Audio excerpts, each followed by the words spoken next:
Zeus, with a series of trickery and deceit, made Cronus regurgitate the previously consumed gods and goddesses, which are now known as the original Olympians. Within the temple of Athena, a large library stood. An edifice of 10 stories, it was a beacon of knowledge and wisdom upon Mount Olympus. Designed by the goddess herself, Athena's library was the most extensive and thorough collection of knowledge in existence and contains ancient documents mortals would die for. Even from afar, the other temple of the gods, the tall beacon could be seen, almost as eye-catching as the tall Athena Parthenon that stood as the symbol of the temple. All of Athena's children would kill for a chance to explore their mother's library, and only a selected few ever got the chance. It was truly a magnificent structure of significance. But according to Naruto, it looked like a weird pencil. Athena whined the 3-year-old god, "You've read this story 100 times already." "I've read it 10 times, and you still haven't memorized it yet." The goddess of wisdom stood over her younger brother and gave him a stern stare that would make the strongest warrior shiver. But her brother just pouted at her, his blue eyes as bright as the stars. "This is our family history and perhaps one of the most important moments of our existence." "I know, I've heard the story from you and from Mommy." The small boy, wearing a simple white chiton with a golden laurel placed upon his spiky blonde hair, rested his head on his hand. "Cronus is my evil grandfather who ate everyone except for Dad, and he was defeated by Dad, my mommy, and our uncles and aunts." "And what is this war named?" "The Titanomachy," replied the boy, looking up at his sister who had her arms crossed. Athena nodded, but lightly smacked Naruto's head with the textbook. "You're correct, but don't slouch." The boy sat up tall and pouted. "And don't pout." The goddess had clearly noticed that despite his lack of physical growth at the moment, her little brother was much more mentally developed than other children his age. His vocabulary was already quite large and he could communicate very well. If he would only be more motivated at times, he'd be perfect. "Can we do something fun now?" Athena sighed and sat down next to her brother. "And what is fun?" Naruto grinned and hugged one of Athena's arms. "Well, you can teach me how to use Aegis and to fight with a spear." The boy's smile was as contagious as ever and Athena couldn't help but smile back. "I'm sure your training will be much more fun and exciting than Nike's." Even at 3 years old, Naruto knew how to convince his sister to do things. "Please, I want to learn from the coolest goddess on Olympus." "You are one tricky little boy, aren't you?" Athena wrapped an arm around Naruto's shoulders and kissed his hair. "Yep. But no, I won't teach you how to fight." She raised her hand and silenced Naruto before he could speak. "Father had asked Nike to teach you and I'm sure she is a good teacher with a very positive outlook." "I will teach you when you are finished with her training and when you actually pass my classes, which means getting A's on every test." "That's not fair." "Of course it is." Naruto pouted and crossed his small arms. "Fine, but if I do all those things, you have to teach me how to fight." Athena extended her pinky with a smile. "I pinky promise." The boy happily hooked his pinky with his sister's. "Pinky promise." The goddess of wisdom kissed her baby brother's forehead and ruffled his hair, feeling much more love for him than any of her other brothers. Her plan of keeping Naruto from adopting the sleazy and obnoxious habits of the others working perfectly. Along with Artemis, Athena planned to teach Naruto a great deal and form him into a proper and decent god with great respect for all, men and women. There should at least be one male god on Olympus without the mindset of the old age, and Naruto will be the new blood they all needed. Suddenly, a bright light appeared in the middle of the library and tore Athena's attention away from her giggling brother. "There he is, my second most annoying brother. Lil bro." Apollo, the god of the sun, manifested from the light in his usual beach shorts and tank top. He wore a pair of sunglasses on his head instead of his usual laurel, something Athena wouldn't mind having if her brother wouldn't stop glowing. Apollo's smile displayed his bright pearly whites and he spread his arms as he walked up to Naruto. He laughed as he picked the boy up and placed him on his shoulders. Naruto was laughing and held onto his brother's head. "Good morning, Apollo Nyakan." "There's my awesome lil bro," announced Apollo loudly as he bounced Naruto up and down on his shoulders, smiling at the laughter of the toddler. Ever since the young god was born, Apollo was determined to become his favorite brother, and so far he was successful. The first hurdle was Ares, which was basically trying to step over a foot-tall fence. Naruto despised the warmonger and hated how the war god would make him angry with his war aura. Then Dionysus was no better, basically an old drunk without a spine. Apollo's real competition came in the form of Hermes and Hephaestus, who both constantly tried to buy Naruto's love with cool weapons, armor, and talking snakes stuck to a pole. But Naruto didn't need to worry. Apollo Nyakan was here for the rescue. "Do you have to teach him to call you that, Apollo?" Athena sighed and shook her head at her sunny brother. "Naruto is a prince of Olympus, not some Japanese child." "Hey, his name is Japanese, so there is nothing wrong with him calling me Nyakan."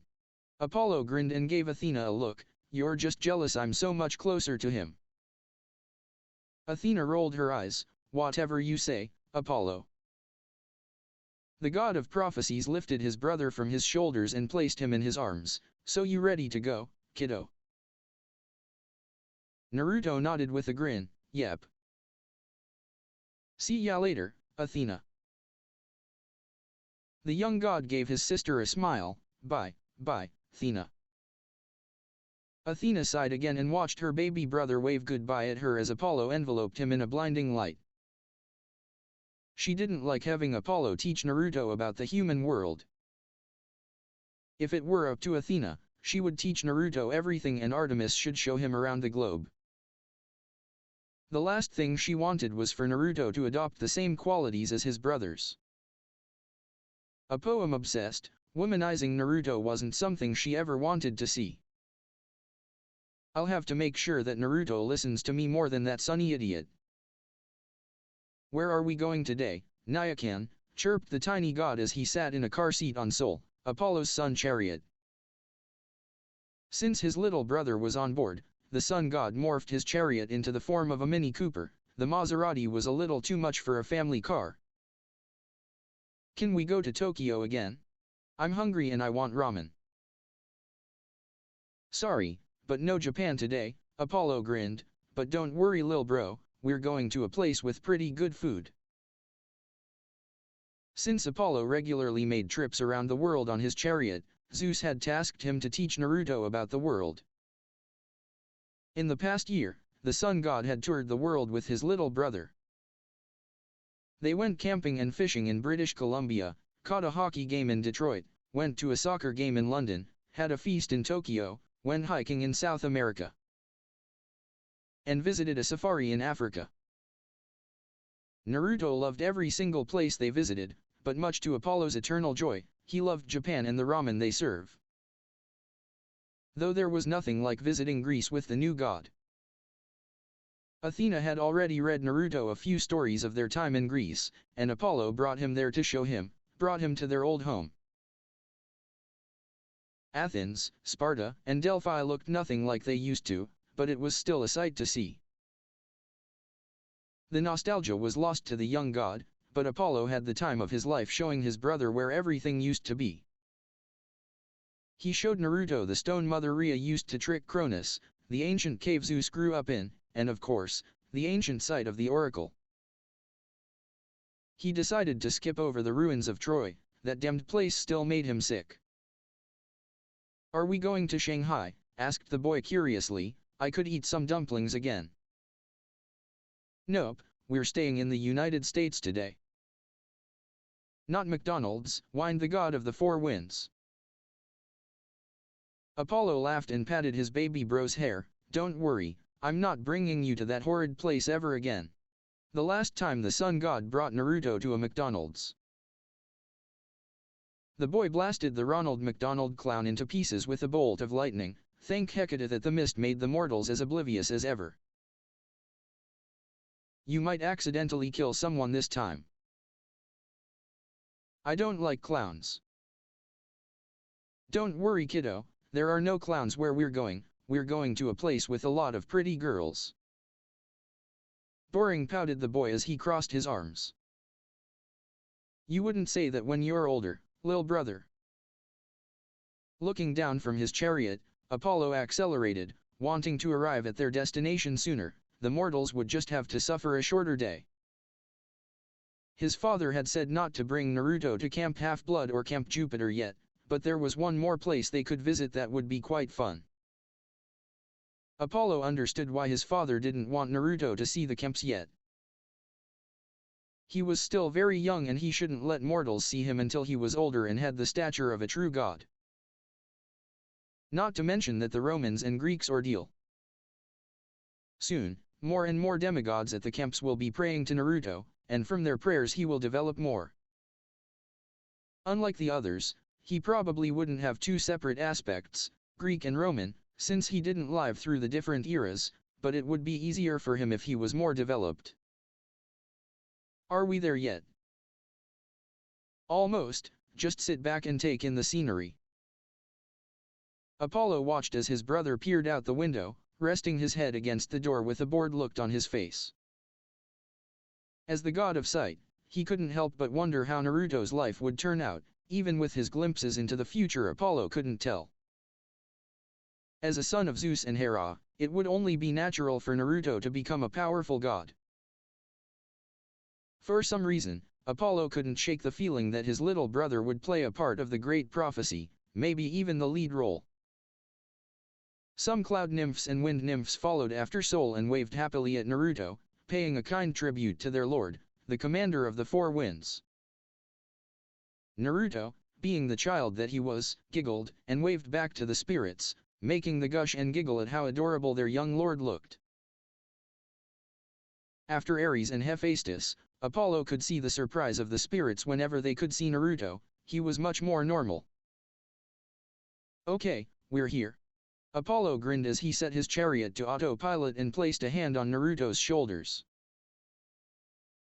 The one good thing about visiting places so close to home, the ride just takes minutes.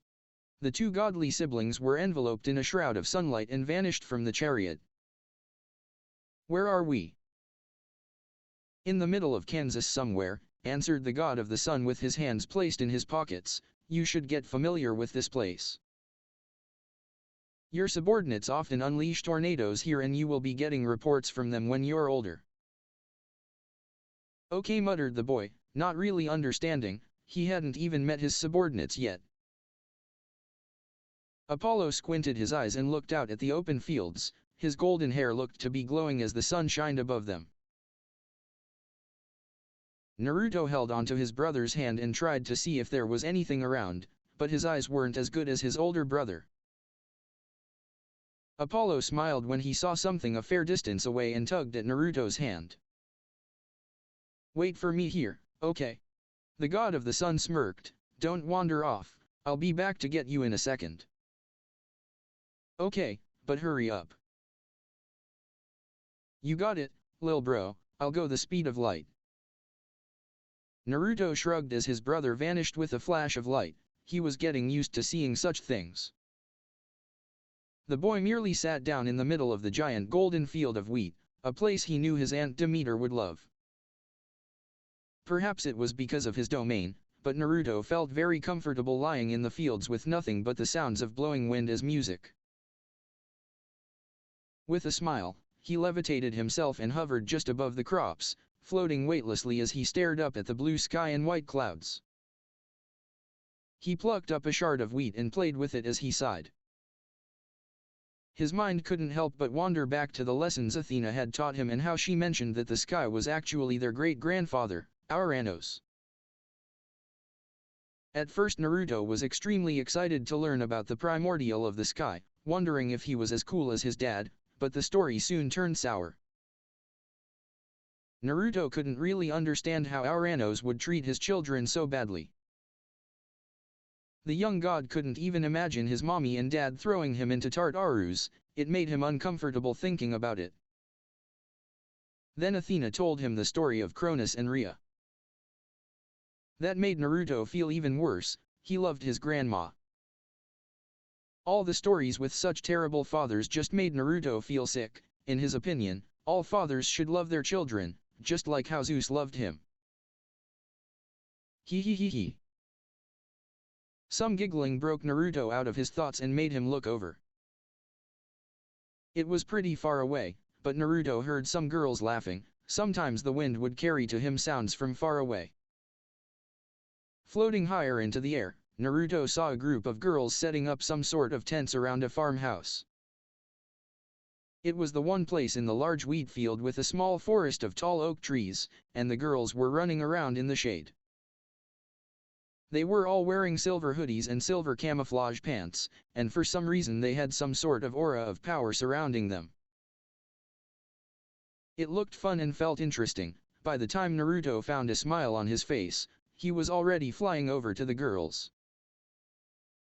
The closer he got to the group of girls, the more familiar their auras felt, but he couldn't exactly place it. Nonetheless, they were all playing tag around a series of oak trees, which looked very fun. Some of the girls only looked a few years older than Naruto, and some of the other girls stood along the readied tents, smiling at the others. The whole scene felt very peaceful and fun, and Naruto just couldn't help but want to join. Hello. The peace couldn't have left quicker. Who goes there? Demanded one of the older girls. In an instant, every single girl had bows in their hands with arrows nocked and ready. Naruto dropped to his feet and raised his hands, very surprised at the sudden hostility. These girls were nothing like the kind nymphs he was used to seeing around the sky or the wind. They looked like they were mad at him, like he did something really wrong. The aura around them flared and they all had more power than before. Granted, they were still really weak compared to what he was used to facing. It was still surprising. Hi. One of the older girls lowered her bow and walked forward. Normal human children can't see through the mist, so who are you and why are you here? Naruto scratched the back of his head. My brother brought me here for lunch and I just happened to see you all here. What do you want, boy? I just wanted to play. The girl raised an eyebrow. That's it, not any other perverted reason. Chloe, relax. Another girl who looked older than the rest placed a hand on Chloe's shoulder. He's just a child. I think he might be a clear-sighted mortal or a son of some wheat nymph around here. But Phoebe dash. Don't worry, I don't see any malice in his eyes. The girl gave Naruto a small smile as she crossed her arms. He's just a small child. He is far too young at the moment to be treated like other men. Phoebe stepped closer to the boy, mildly impressed that he looked so calm when there were so many arrows aimed at his head. What is your name, child? Naruto. What is all the commotion about? A sudden voice pierced through the wind as everyone turned to the direction of the tents. An older girl, around the age of 16, stepped forward and all the hunters gave her a small bow. There was a silver tiara on her forehead and she looked very pretty in Naruto's opinion, like a princess on those cartoons Apollo would show him. My lady had asked everyone to complete setting up camp. Zoe, a boy found his way into our camp. Chloe pointed over at Naruto with a frown. What should we do with him? Naruto gave the girl a smile, one that would have melted the heart of any human girl, but Zoe didn't react to it. These girls are a little weird. Zoe, is something the matter? Naruto was further confused when all the girls suddenly fell to their knees and bowed toward the direction of the series of tents, where one girl stood. His eyes squinted to get a better look. It was a young girl, around the age of the younger girls around him, and she had auburn hair, a shade that looked very familiar. Then he saw her silvery eyes and felt her extremely powerful aura, and instantly, a bright smile appeared on his face. Before any of the girls could react, Naruto sped over to the girl like a swift breeze of wind and wrapped his arms around her waist. Artie. Every single girl, including the really nice Phoebe, immediately aimed their arrows at Naruto and glared at him with as much hate as possible. "Get your filthy hands off of my lady, right now," cried Zoe loudly. "Relax, Zoe," ordered Artemis with a hand raised before she sighed, "he means no harm at all." Naruto giggled and bounced up and down. "I've missed you so much, Artie." He smiled up at his sister, looking extremely happy. "I haven't seen you for such a long time." "It's only been a week, Naru." Artemis smiled softly and ruffled Naruto's hair. The huntress would visit Olympus every weekend to attend the Council of the Gods, and by tradition she shared with her sisters, stepmother, and aunt. They would all sit around the main hearth and have tea. Since Naruto was born he would also be there at most times, and Artemis loved it. Not only did she like spending time with her little brother, her Aunt Hestia would bake much more cookies when the boy was present, and Naruto would always share a lot with her. "Why do you look so different?" Naruto's curious expression made Artemis smile even brighter. "You're like me." The goddess gave a soft laugh. "This is my child form, and it is still older than you." "Little boy." Artemis glowed and transformed into her usual form when she would visit Olympus, her 20-year-old form. Zoe and the other hunters retracted their bows and arrows. "My lady, who is this boy?" Artemis sighed and lifted Naruto into her arms, smiling as he wrapped his arms around her neck and snuggled against her. "This is Naruto, the youngest son of my father and Lady Hera, the god of violent storms and commander of the four winds, and my little brother." Naruto smiled and waved, "Hello." All the girls' eyes widened and they bowed their heads at the boy, utterly shocked that they almost shot the youngest prince of Olympus. They had heard about the child Lady Hera gave birth to a few years ago, but they had never seen him. They had assumed that like many other gods, he would be fully grown and not still be a child. But nonetheless, they would have never expected the god of violent storms to suddenly stumble into their camp. Some were relieved that they didn't fire upon the young god. The last thing they wanted was for a tornado to suddenly destroy the wheat field, or Kansas. "We're sorry, Lord Naruto." Naruto giggled at the pretty lady. "It's okay. These are my hunters, Naruto." Artemis proudly showed her followers to her brother with a smile. "I've wanted you to meet them for a while. But it seems your idiot brother deemed it necessary to bring you here without telling anyone." The goddess of the moon glared behind her. "Get out here, you big ball of gas." "Relax, lil sis." Apollo had a grin on his face as he stepped into view, making almost all the hunters glare at him as they bowed. "I wanted to show lil bro your hunters and was about to warn you about him, but he found his own way here." The sun god gave his brother a small poke on the forehead, making him pout. "And I told you to stay where I left you. But you were taking so long, Nyakan. You're lucky my hunters didn't take Naru for a pervert and start shooting him full of arrows." Apollo scoffed. "I know you're proud of your hunters, sis, but they won't ever hurt Naruto." The hunters frowned at the dismissive tone, but didn't comment on it. "He may be young and little, but he trains with Nike every day and can control his domains pretty well. I doubt any arrow from your girls would ever hit him." "Nonetheless, you were being stupid." Artemis pulled on Apollo's ear, making him yelp, "And for the last time, I am the older twin, I am your older sister." Naruto only giggled happily as the sight of his brother and sister, seemingly used to their antics. He would have watched the scene longer, but he was really hungry. "Artie, I'm really hungry," he said as he rubbed his belly. "Do you have anything to eat?" Artemis released Apollo, who immediately nursed his purple ear. Yes, we were about to have lunch. She turned to Phoebe. Please ready 2 more portions, Phoebe. As much as detest Apollo having lunch with us, I would like to show Naruto around the hunt. Yes, my lady. Artemis smiled and brought Naruto to the large and tall tent that sheltered a long dinner table capable of sitting all of the hunters plus a few more. The goddess sat at the head of the table and glared at Apollo when he sat next to her, but seeing that Naruto was in her arms, she didn't want to make another scene in front of him. In accordance to Athena, Artemis was trying as hard as she could to groom Naruto into a proper male god. Soon the hunters all filtered into the tent, many of them carrying large and full plates of food.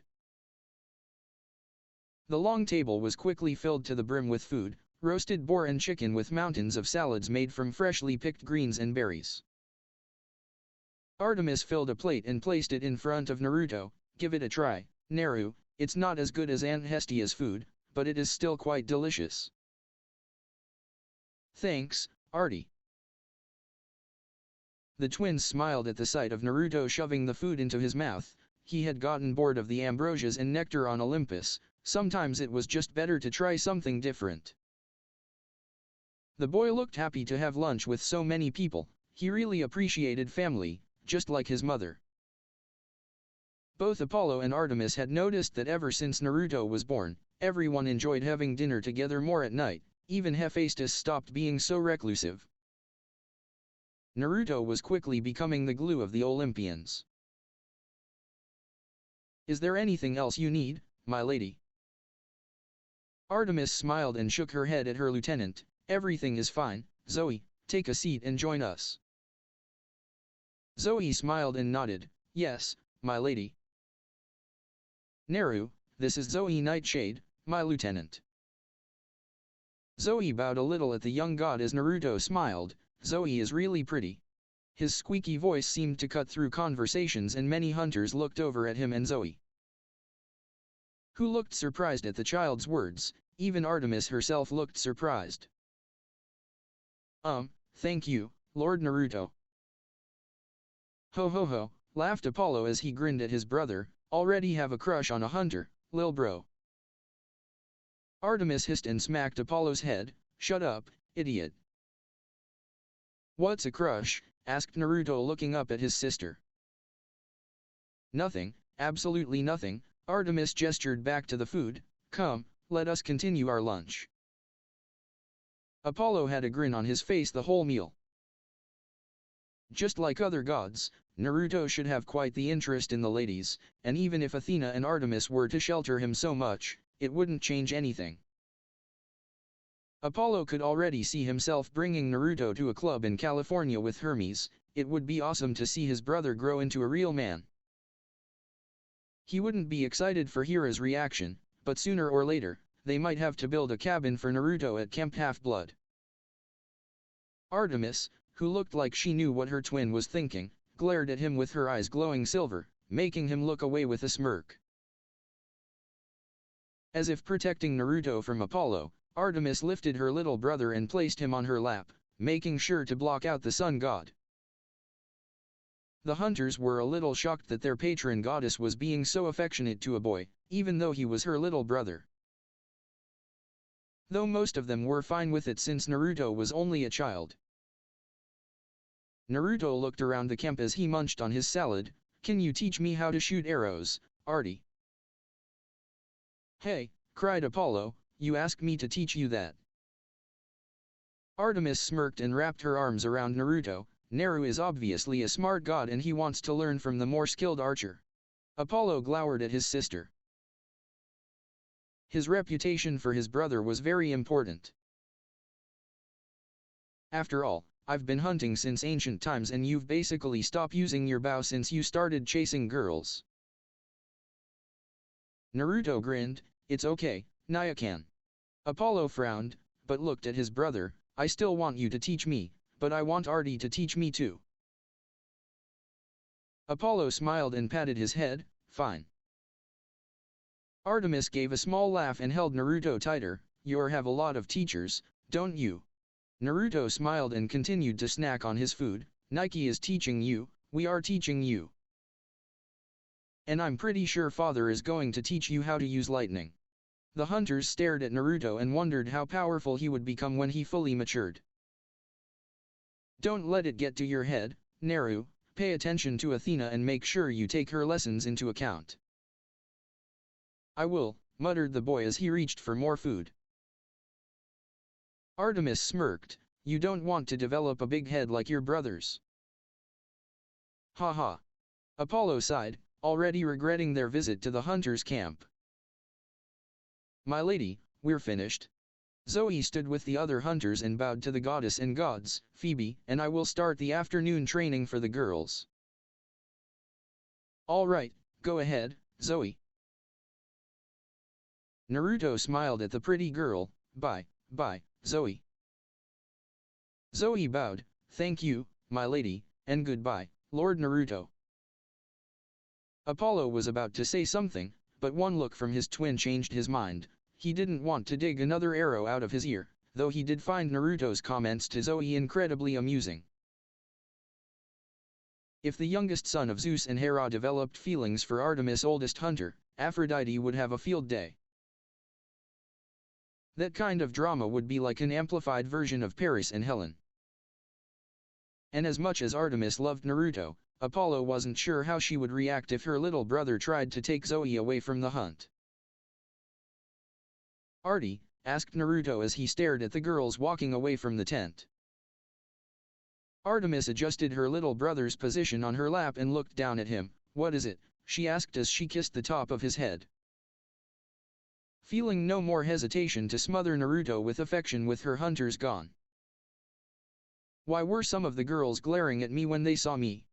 Naruto looked genuinely confused. Did I do something wrong?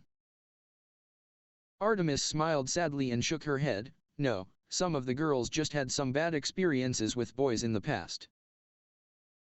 Oh, like how I don't like Ares. Apollo smiled and shook his head. No, lil bro, those girls have it way worse.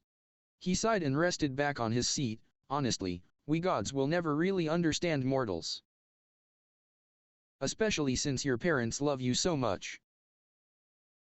Artemis nodded. Zeus is a great father and he loves all of us very much, and Lady Hera loves you more than anything. She frowned and thought back to her hunters, surrogate daughters. Many mortal men are terrible fathers and treat their daughters badly, and they join my hunt sometimes to get away from all of that. Bad fathers. Naruto thought back to the stories of Auranos and Cronus. Apollo nodded with a toothpick held between his lips. As strict as the old man is, he is a good father and cares for all of us, but I can personally say that I see terrible fathers all the time. And I see everything.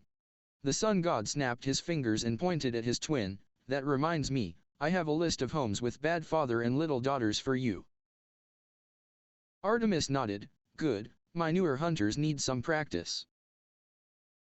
That's wrong, muttered the boy softly. Fathers should all be loving and kind and should protect their children. Just like Dad. Naruto had always enjoyed having his dad tucking him in at night or have him hug him in the morning. It made him feel safe. I don't want to see bad fathers. Artemis smiled and ruffled Naruto's hair. That's good, it means that you're already a better man than most. Apollo smiled. Come on kiddo, I'll show you how to hold a bow. Naruto nodded. Okay. The twins both looked at their brother a little concerned. He was acting a little strange and was lacking his usual enthusiasm. Mount Olympus, Temple of Zeus. Mommy, cried Naruto as he ran into his father's temple. Zeus and Hera were both enjoying the latest works of Apollo's children in Hollywood and both of them smiled when they saw their little boy run into the living room. Since Naruto's birth, the king and queen had both decided to live full-time in Zeus' temple. It was easier to keep everything in one place. Especially since Zeus will always spend the night with his wife now. The temple of Zeus had turned into a much cozier and homely place, and Hera was falling in love with it all over again. There's my baby boy,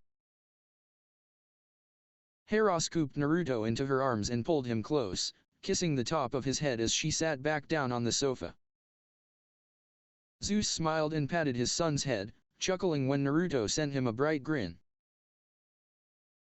"How was your day with Apollo, my son?" Naruto crawled from his mother's lap to his father's and smiled up at him. "It was great, we went to Artemis hunter camp and we had lunch together." Zeus smiled and rubbed his son's head, which was really small compared to his large hand. "We watched the hunters shoot at their archery range in Nyakan and Artie taught me how to hold a bow." Hera giggled along with her husband's chuckle. "And the hunters were all pretty nice in the end, and Zoe is very pretty." "Very pretty, huh?" Zeus smiled as he flicked his son's forehead. "You like her?" Hera shoved her husband, giving him a look. "So you had a fun day?" "Very fun, and guess what?" Zeus chuckled. "What?" "From now on, I will also be the god of fatherhood and family." Zeus choked on his breath and Hera's eyes widened. "I've decided that I don't want to see bad fathers anymore and I want to look over that domain." He smiled at his mother. "Is that okay, mommy? I want to watch over families just like you and Auntie Hestia." That's fine with me." The queen managed a small smile. "Family is the one domain that should have more gods and goddesses." She looked at her husband. "Right, dear." Zeus cleared his throat and nodded. "Yes, those are fine choices, son." "Cool." Naruto grinned at his parents. "So from now on, I am the god of violent storms, commander of the four winds, and god of fatherhood and family."